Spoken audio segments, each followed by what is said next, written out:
न मैं चोर हूँ, न मैं चौकीदार हूँ, मैं इस देश का एक बेरोजगार हूँ। दोस्तों, स्पीक अप फॉर जॉब को लेके इंडियन यूथ कांग्रेस पूरे इंडिया में एक मुहिम चलाई है।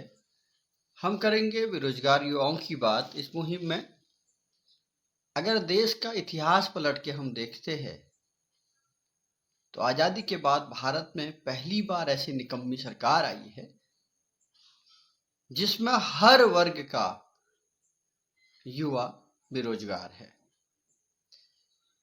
और इस सरकार ने उनके उत्थान के लिए कोई भी कार्य नहीं कर रखा है। युवाओं को बहुत कुछ नहीं चाहिए इस देश से। युवाओं को चाहिए एक बेहतर एजुकेशन सिस्टम इस देश के हो। युवाओं को चाहिए इस देश में एजुकेशन सस्ती और सरल हो, उसकी व्यवस्था सरल हो ताकि हायर एजुकेशन बच्चा आराम से ले सके। इस देश की युवाओं को ज़रूरत है कि सरकार में जो भी नीति बनती है गलत, उसकी वो खुलकर आलोचना कर सके। मगर इस देश में 2014 के बाद इन सारी चीज़ों के लिए बिल्कुल उल्टा करके रख दिया श्री नरेंद्र मोदी जी ने। एजुकेशन की अगर बात करते हैं, इस देश का नौनिहाल जो टैलेंटेड होता है, मल्टी टैलेंटेड होता है, उसके लिए सरकारी संस्थान होती है क्योंकि घर में बहुत पैसा नहीं होता उनको एजुकेशन देने के लिए। तो इसके लिए BHU जैसे संस्थान, JNU जैसे संस्थान बने हैं इस देश में। मगर आपने देखा होगा अचानक पिछले सालों में टीवी में अचानक आपने देखा होगा कि BHU के JNU की फीस में बढ़ोतरी कर देते बेहताशा, जिस कारण से मीडिया दिन रात उसको जला के चलाता है और जलाता भी है उसके अंदर, और टुकड़े टुकड़े गैंग कह के उसको बदनाम करता है। मेडिकल एजुकेशन में रामदेव बाबा जी को आगे बढ़ाने के लिए तत्कालीन HRD मिनिस्टर स्मृति ईरानी के द्वारा मेडिकल की एजुकेशन महंगी की गई, जो आज के युवाओं को भुगतना पड़ रहा है।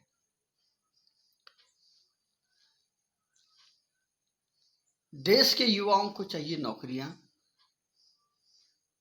अगर मैं 2014 की बात करूं, UPSC में 2014 में 1350 के लगभग पद थे, मगर 2020 आते आते वो 750 में सिमट जाता है। तो ये युवाओं के साथ छल नहीं है तो क्या है। SSC CGL की तैयारी करते हैं बच्चे। 2014 में SSC CGL में 15,549 पद हुआ करते थे, मगर 2020 आते आते उन पदों में इतनी कटौती होती है, वो मात्र 8,552 पद बच जाते हैं। अगर इस देश की सरकार को इस देश के युवाओं के लिए कोई भी व्यवस्था नहीं है तो मोदी जी ने 2014 में वो भाषण क्यों दिया कि हम मेक इन इंडिया करेंगे और देश के युवाओं को उन्हीं की गलियों में, उन्हीं के घरों में रोजगार देंगे। अभी कुछ दिन पहले मन की बात मोदी जी की मैं कभी सुना नहीं करता था।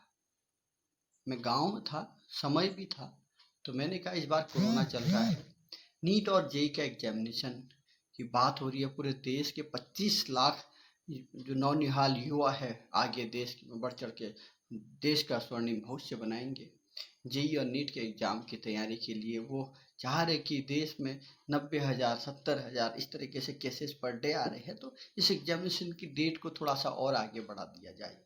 इसकी मांग कर रहे, सुप्रीम कोर्ट तक जा रहे हैं और सुप्रीम कोर्ट भी ये कह रहा है कि भाई ये सरकार का नीतिगत फैसला है, इसमें हम कुछ नहीं कर सकते हैं।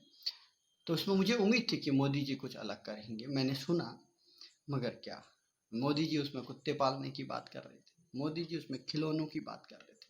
तो देश के युवाओं को खिलौना अगर समझोगे तो इस देश के इतिहास पलट के देखिए मोदी जी, देश के इन एजुकेटेड युवाओं ने बड़े बड़े आंदोलन चलाई है, सत्ता हिलाई है और सत्ता से दूर भी फेंका है लोगों को।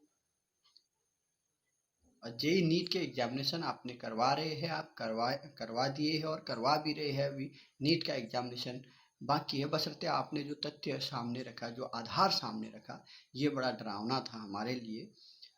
आपने कहा कि हमने एग्जामिनेशन की डेट तय की और स्टूडेंट ने एडमिट कार्ड डाउनलोड कर लिया है। 13 लाख में से 8 लाख डाउनलोड हो चुके हैं 3 दिन में।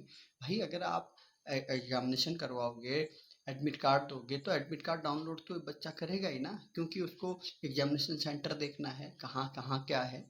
मगर आपने इस देश के उन नौनिहाल लोगों बच्चों के लिए बड़ा अन्याय किया।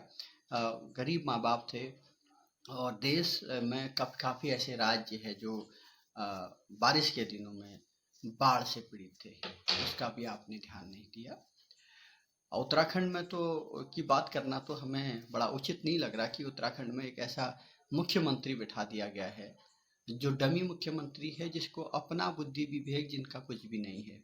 वो कहाँ कुछ क्या कह देंगे, क्या उनका डिसीजन होगा, ये उत्तराखंड की बच्चा बच्चा जानने लग गया कि ये झांपू है और ये पलटू है और इनको कुछ आता जाता नहीं है। उत्तराखंड की स्थिति बड़ी दयनीय है और कर्जे में सरकार चल रही है। उत्तराखंड युवाओं को रोजगार के नाम पे ये पकोड़े तलने की बातें कर रहे हैं और बड़े अच्छे नारे, अजीब टाइप के नारे लाते हैं जो युवाओं को भाते हैं, लोगों को भाते हैं, और यही नौटंकी इनकी चलती है।